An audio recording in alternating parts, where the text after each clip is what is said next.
API کے ذریعے پیسہ کماتا ہے۔ API کا مطلب ہے ایپلیکیشن پروگرامنگ انٹرفیس۔ مثال کے طور پر اوبر یا کریم کی بلنگ کرتے وقت آپ نے اوبر کے کیب میپ کے نیچے گوگل واٹر مارک کو دیکھا ہوگا۔ اس کا مطلب ہرگز نہیں کہ اوبر کو گوگل نے بنایا ہے، بلکہ یہاں اوبر صرف گوگل میپ کا API استعمال کر رہا ہے۔ اسی طرح واٹس ایپ API کے ذریعے مختلف بزنس کو واٹس ایپ کے ساتھ انٹیگریٹ کیا گیا۔ اس طرح کاروباری حضرات اپنے کسٹمرز کو مختلف آفرز کے بارے میں نوٹیفیکیشن بھیج سکتے ہیں اور ان کے سوالات کا آٹومیٹیکلی جواب بھیج سکتے ہیں۔ مزید یہ کہ API پروگرام کے ذریعے صارفین کو شپنگ کی تصدیق، ملاقات کی یاد دہانی یا ایونٹ کے ٹکٹ بھیجنے میں بھی مدد مل سکتی ہے۔ اب سوال یہ ہے کہ واٹس ایپ API کے ذریعے پیسہ کیسے کماتا ہے؟ پیسہ کمانے کا ماڈل یہ ہے کہ بزنس صارفین کے لیے پیغامات کا جواب بھیجنے کے لیے ایک معمولی فیس رکھی گئی ہے۔ فیس مختلف ممالک کے لیے مختلف مقرر کی گئی ہے۔ بظاہر یہ بزنس ماڈل اتنا کامیاب نہیں لگتا اور یقیناً آپ کے ذہن میں یہ سوال آیا ہوگا کہ کون سے ایسے کاروبار ہیں جو ان سروسز کو استعمال کرتے ہوں گے۔ ان سروسز کو وہ کمپنیاں استعمال کرتی ہیں جو لاکھوں صارفین سے ڈیل کرتی ہیں، جیسا کہ ٹریول ایجنٹس یا بینکس وغیرہ۔ واٹس ایپ API استعمال کرنے والی بڑی انٹرنیشنل کمپنیوں میں Singapore air line, Uber, Booking.com اور نیٹفلکس شامل ہیں۔ پاکستان میں ABL اور جیز کیش واٹس ایپ API استعمال کرنے والی بڑی کمپنیوں میں شامل ہیں۔ اس کے علاوہ واٹس ایپ نے کچھ ممالک میں واٹس ایپ پے کے نام سے ایک سروس کا بھی آغاز کیا۔ یہ واٹس ایپ بزنس پر پیمنٹ کے لیے ایک سہولت فراہم کی گئی ہے۔ عام لوگوں کے لیے واٹس ایپ پے کا استعمال فری ہے، لیکن بزنس کے لیے ہر ٹرانزیکشن پر واٹس ایپ چارج کرتا ہے۔ ممکنہ طور پر مستقبل میں واٹس ایپ پر اشتہارات بھی لگائے جانے کا امکان ہے۔ گمان ہے کہ واٹس ایپ کی اسٹیٹس ونڈو پر یہ اشتہارات چلائے جائیں گے۔ کیونکہ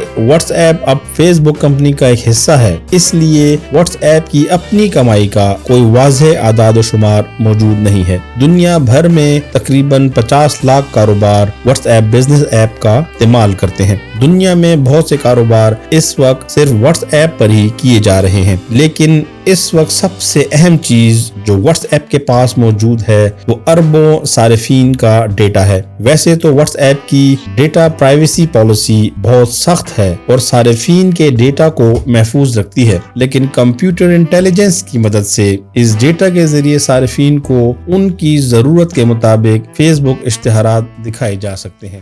YouTube ایک بہت بڑی دنیا ہے اور آپ ہمیں کہاں ڈھونڈتے پھریں گے، اسی لیے ہمارے چینل کو سبسکرائب کریں، بیل آئیکن پر کلک کریں تاکہ ہر آنے والی نئی ویڈیو آپ تک بآسانی پہنچائی جا سکے، کیونکہ علم ضروری ہے۔